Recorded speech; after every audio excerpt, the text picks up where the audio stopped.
Babasaheb Ambedkar vote హక్కు కల్పించకపోయి ఉంటే నేను ఎమ్మెల్యే అయ్యేవాడిని కాదు. గత బీఆర్ఎస్ ప్రభుత్వం మంజూరు చేసిన అంబేద్కర్ సంఘ భవన నిర్మాణానికి భూమి పూజ చేసిన ఎమ్మెల్యే బోత్పట్నంలో యువకులతో నృత్యం చేసిన ఎమ్మెల్యే అనిల్ జాదవ్ డాక్టర్ బాబాసాహెబ్ అంబేద్కర్ గారి 134వ జయంతి సందర్భంగా బోత్పట్నంలో నిర్వహించిన వేడుకల్లో బోత్ ఎమ్మెల్యే అనిల్ జాదవ్ ముఖ్య అతిథిగా హాజరయ్యారు. ఈ సందర్భంగా గత బీఆర్ఎస్ ప్రభుత్వం బోత్పట్నంలో మంజూరు చేసిన అంబేద్కర్ సంఘ భవన నిర్మాణానికి ఎమ్మెల్యే అనిల్ జాదవ్ భూమి పూజ చేశారు. అనంతరం ఏర్పాటు చేసిన సభలో మాట్లాడుతూ డాక్టర్ బాబాసాహెబ్ అంబేద్కర్ ఆనాడు రాజ్యాంగం రాసి పౌరులకు ఓటు హక్కు కల్పించకపోయి ఉంటే తాను ఎమ్మెల్యే అయ్యేవాడిని కాదని అన్నారు. అందరికీ సమాన హక్కులు ఉండాలని రాజ్యాంగం రాసిన గొప్ప నాయకులు బాబాసాహెబ్ అంబేద్కర్ అని అన్నారు. కార్యక్రమంలో మండల నాయకులు కార్యకర్తలు పాల్గొన్నారు.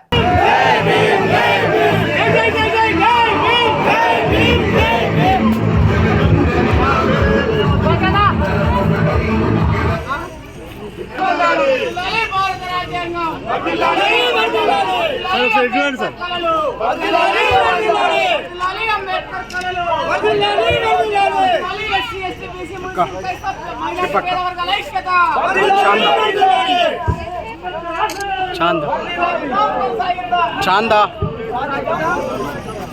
విగ్రహ ఇక్కడ కోసం వచ్చాను.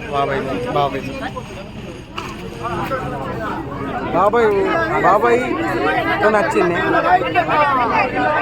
బండి ఇంటికాడనే ఉన్నాయి, చూసుకోలేవా? చూడండి, ఫోన్ చేస్తున్నాం మళ్ళీ.